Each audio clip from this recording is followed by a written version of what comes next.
Hey guys, Kim Jong Spoon here, and we are looking at the Tier 3 American Tank Destroyer, the T82. This is the Armor Inspector app. I highly recommend it. It is really useful for getting better at World of Tanks Blitz, and also a lot of the armor profiles are the same for PC World of Tanks. So yeah, let's take a look at the T82. Just the first thing you'll notice here is that is a really long gun, and it's really narrow, and you really never see people in Blitz using that gun. That's the 57mm gun. It's quick firing, not a whole lot of alpha damage, and it's quick to aim. However, in Blitz, it's not a viable weapon, and here's why. In the PC version, you can be a second or third line sniper and sit in a bush and just shoot all the people that your team lights up. However, in Blitz, that's not a viable option because there isn't a whole lot of good sniping positions behind the front line where you can actually be useful but not get spotted when you fire. So the gun that we're going to be using in almost all of our videos, actually I think all of our videos, is the 105mm howitzer. The howitzer is a great gun, but we'll get into that when we actually open the World of Tanks app and look at its stats. For now, we're just going to look at the armor. The armor leaves something to be desired. You have 13mm of frontal armor, you have 7mm of side armor, and you have 7 and 13mm of rear armor. So don't expect to be bouncing a whole lot of shells in this tank. Now I have bounced a couple of shells off the front at about that angle, and they were from 20mm German autoloaders. However, that's about it. If people shoot HE at you, which a lot of them do, they will penetrate, they will do full damage, and they will destroy your internal modules and crew. So you really don't want to be getting shot a whole lot in this tank. But the gun does play to that advantage. So finishing up on the armor, let's take a look at the internal modules and crew. So the internal modules, you've got your engine in the front and rear, and then you've got your radio on one side, and you've got an ammo rack and a fuel tank. So these are fairly well spaced out. However, shells that do penetrate will go through a lot of your tanks, so there's a very good chance that when you do get penetrated, you will get one of these modules damaged. And if they fire HE, there's an even greater chance. The crew, you've got 5 crew here, so you've got your driver, your radio operator, your commander, your gunner, and your loader. And they are very well clustered together, so if HE penetrates, they will usually kill or injure one of your crewmen. So just keep that in mind. I like to have a repair kit and then a multi-purpose repair pack, as well as the American version of the chocolate. I can't even remember what it's called, but that just makes it so much easier because you can heal your crew and you can fix your modules. So yeah, let's take a look at the actual T82 in the app. Alrighty guys, we're in the garage with the Tier 3 American Tank Destroyer, the T82. So let's take a look at some of the stats that you can't see in Armor Inspector. So let's take a look at this gun. This is the 105mm AT Howitzer M3. This howitzer does, on average, 400 damage with high explosive, and on average 53mm of penetration. So that penetration will penetrate the front of a lot of Tier 3 tanks, and therefore you'll do full damage and destroy their internal modules and crew. However, it won't go through the front of a lot of Tier 4 tanks like the Hetzer or the M3 Lee. So in those situations, you can either fire high explosive anti-tank ammo, which has 102mm of penetration, which is pretty good, or you can just fire HE, and it will do damage because HE does damage even if it doesn't penetrate, to a coefficient of how thick the armor is. So for really thickly armored targets, you won't do a whole lot of damage, but you still will do some. So if you're firing at the front of a Hetzer, you might do 100 to 200 damage, but you won't do the full 400 damage that the high explosive shell advertises. Now, the aiming time is 2.3 seconds. That's not bad for a howitzer, but I want to get that aiming time down because I want to be pulling out of cover, pulling the trigger, and then pulling back into cover as quickly as possible. So I carry an enhanced gun laying drive to reduce my aiming time. I also carry a gun rammer because the rate of fire is 3.24 rounds per minute. That is really bad. So I want to get that reload down so I can do the most damage and help my team out the most. The dispersion is 0.55. This is a howitzer, so don't expect any laser-like accuracy. But that does mean you have to get pretty close to effectively damage targets. Just keep that in mind, and that is why this tank really needs this engine, 350 horsepower. This engine allows you to pull out of cover, fire, and pull back in very quickly, because this tank only weighs 14.76 tons. So that is a very good power to weight ratio. That gives you a 48 kilometer per hour top speed limit, but you will exceed 48 kilometers per hour going down a hill. This is a very nimble tank, and we can see that in its 32-degree traverse speed. So you can roll around the battlefield and get to different sniping locations or brawling locations very effectively. You got your upgraded suspension, which really does help, but you don't need that suspension to mount any of this stuff. This is Blitz, not the PC version. The suspension only increases the traverse speed. My loadout as far as ammunition is 17 high explosive rounds and 6 high explosive anti-tank rounds. Heat rounds are really effective against the front of tier 4 tanks like the Howitzer or the Lee, but HE does enough damage where you really don't need any heat. I carry a little bit of heat because I have the credits to spare, but if you don't have the credits to spare, just go full HE on this tank. They are 4,000 credits apiece for the heat rounds, which is a lot at tier 3, so if you don't need to be carrying heat, you don't really have to. As far as equipment is concerned, I carry tank gun rammer and the gun laying drive. I also carry binocular telescopes to increase my view range.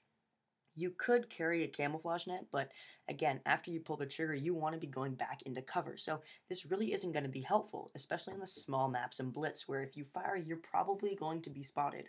So I like binocular telescopes. Light spall liner is really not a great choice. They will penetrate with HE, so you don't need a spall liner. And I wouldn't consider ramming anything with this tank. It's too light to do that. Toolbox? Maybe. I mean, if your tracks are blown off, you're usually dead before you can repair them anyways. So, I don't carry a toolbox. You could carry coated optics, but again, I like to be stationary when I fire, or else the shell will go nowhere near where I'm aiming it. So, yeah, you're not going to be firing on the move in this thing. Ammo rack. I never really have my ammo rack damaged, so I don't carry a wet ammo rack. And the suspension increase, you don't really need it. 10% of the load capacity, that doesn't do anything to help you. Just increases the durability, but your tracks get shot off super easily anyways. So that's what I carry. For consumables, I have Coke and the multi-purpose restoration pack and the engine power boost. So I'm trying this engine power boost. I used to carry the repair kit, but the engine power boost is helpful to get to those forward locations to try to put that massive gun to work. So that is what I'm trying out for the next couple of games, but I might be going back to this repair kit because it's always good to have an extra repair kit. Alrighty guys, so I'm platooned up with my good friend Seb in his T82, and we're going to show you how this tank does in a tier 4 maximum game. So again, we're in a tier 4 game on Middleburg, and I'm really hoping we're starting on that western side by the hills. If we're on that side, we can effectively use them as cover between our shots. Now, Sebastian has had some pretty bad connection issues, so he doesn't actually get into the game until he's already dead, which is a bummer because we're already down one tank, that means. However, I start the game so I can put this tank to use for our team. So I'm not using my speed boost here. I'm not sure when I might need it, if I might need it next. So I'm keeping that until the end of the game if I need to rush back and reset the cap or something like that. So I'm coming up here to give fire support with these M3 Lees to whatever tanks the Panzer 38 NA spots, and he spots an M3 Lee down there. So I'm pulling over this ridge. This tank doesn't have great gun depression, but I can see that Lee. So I fire, but this shell travels so slow he can move out of the way before it hits him. However, the Lee, being the worst tank in the game, has that double turret on the top, so I can still hit him even when he's behind that little hill. So I fire, and I kill him. I don't penetrate, but I still have enough damage left after it hits the armor to kill him. So that LTP's hiding behind that rock over there, and I'm just seeing if he's going to pull out again, but he doesn't. So I'm going to put the mobility of this tank to the test. Now, I'm 90% certain that those guys can kill an LTP, so I'm looking around to see what other tanks I can put this gun to work on. Like that T82, and he dies. in this replay, I aim at a lot of tanks, but don't get to fire until they're dead. So that's one of the drawbacks to this tank. So that M2, at that angle I wouldn't be able to penetrate, but I can still do a considerable amount of damage because of the HE performance of this tank. And Sebastian just died right there. So he doesn't get to connect until he's already dead, which is a huge bummer. That means we're already down one tank, and it's a very capable tank like the T82. Finish off that M2 medium, and I get blind fired by somebody over there. I'm not sure who it is, but I'd wait for my repair skill to get my tracks back up, and then I'm looking to see if that DW2 is going to spot anything over there, but he doesn't. So I'm thinking now, where would those tanks be? They were all spotted on that side, so I'm fairly certain they're going to go up to the eastern side and up on the hill. So I want to go up here to be able to put shots into them when they come back up on my radar.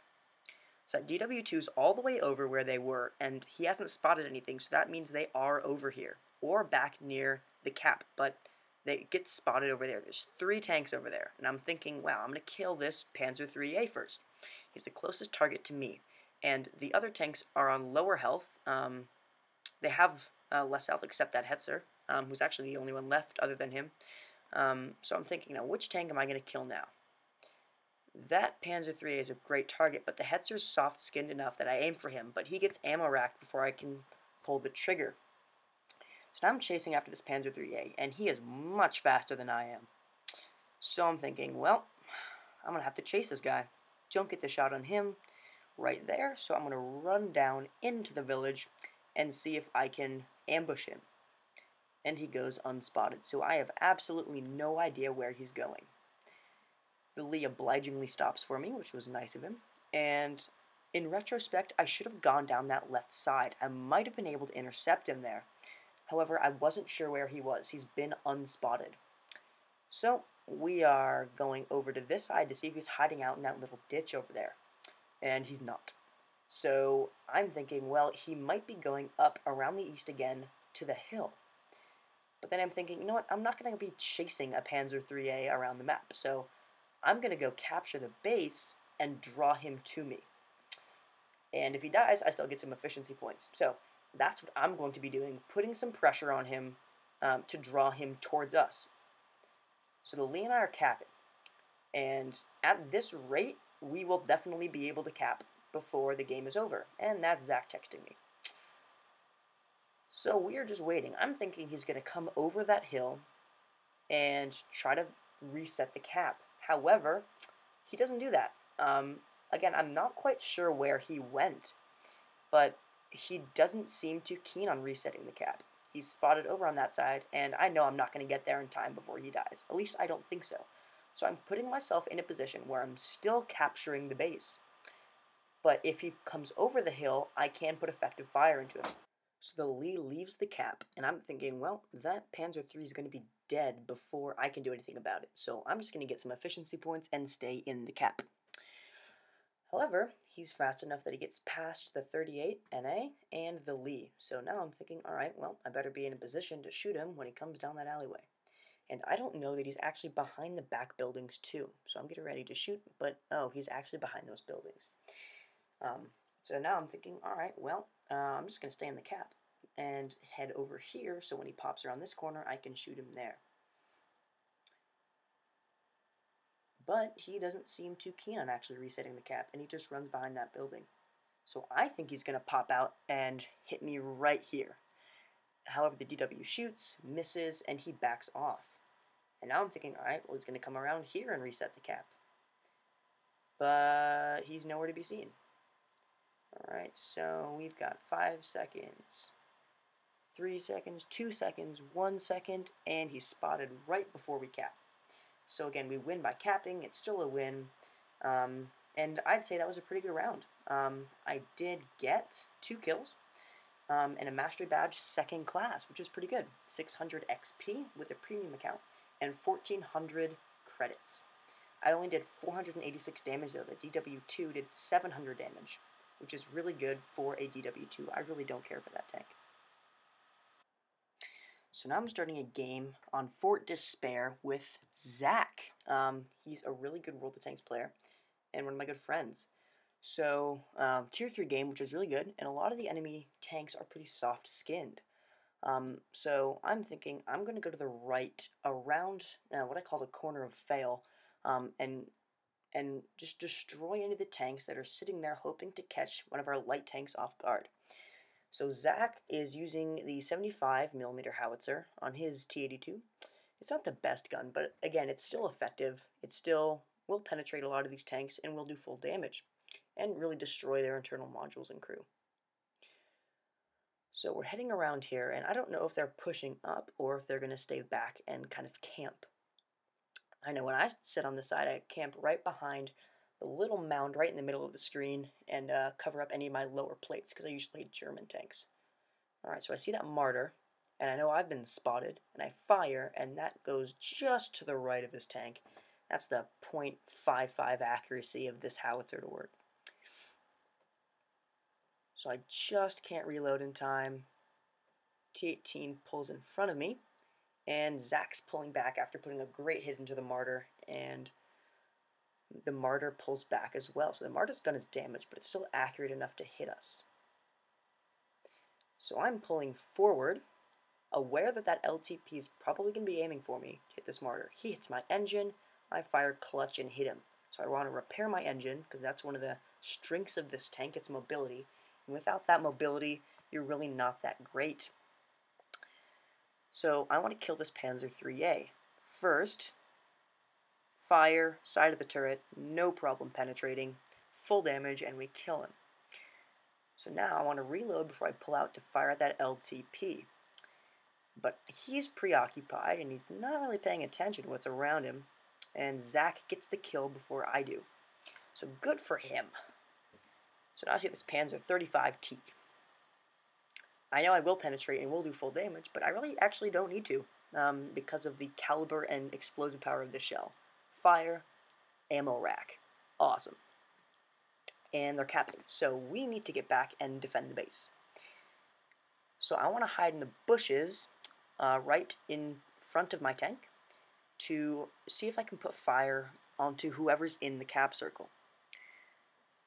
And looking through, my binocs come up, but I don't see anything, so I pull forward, and it's a Cruiser 3. And it doesn't look like he'd been spotted.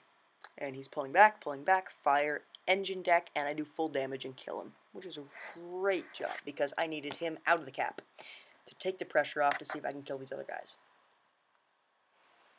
So the T82 is pretty dangerous, but the T46, I'm thinking, well, I can get through a side armor easily, so I'm going to come up, put a shot into his side, and get the kill. I see his track sticking out, but he pulls back just before I aim. So I pull out and fire when I'm unaimed and just sails over his engine deck. And I'm thinking, well, yeah, he's going to be dead before I can kill him. And Zach puts a great shell into the T82, but the T82 reloads faster and puts a shell into Zach, but surprise! And we put a shell into his engine. And that's the end of the game. That was 5 kills. That was a pretty good game. And we ended that one with Mastery Badge First Class, got a Top Gun, and a crucial contribution for our 6 kills in the game. Yeah, that really wasn't a bad match for the T82. Tier 3 game, they really do a lot of damage. I did 721, and that LTP driver was pretty good. Alrighty guys, so that was the Tier 3 American Tank Destroyer, the T82. So you saw a couple of tactics that I used during those 2 games. The main one was after you fired, you pull back into cover to reload so you don't get hit like I got hit by that martyr. However, that wasn't enough to kill me, so I was able to pull back into cover before I got hit by another shell. Another tactic that you saw me use is to stop and let my binoculars come up before I moved on again, especially when I was trying to reset the cap on the second game. I stopped to let my binoculars come up to see, to have their extra view range, see if there was any other tanks that I could spot inside the cap circle to put a 105mm howitzer shell into. However, that did not work in that situation because he did not have a line of sight to me. He was behind the hill. So yeah, that was the T82. Thanks for watching, and stay tuned for more tank reviews and awesome tank videos.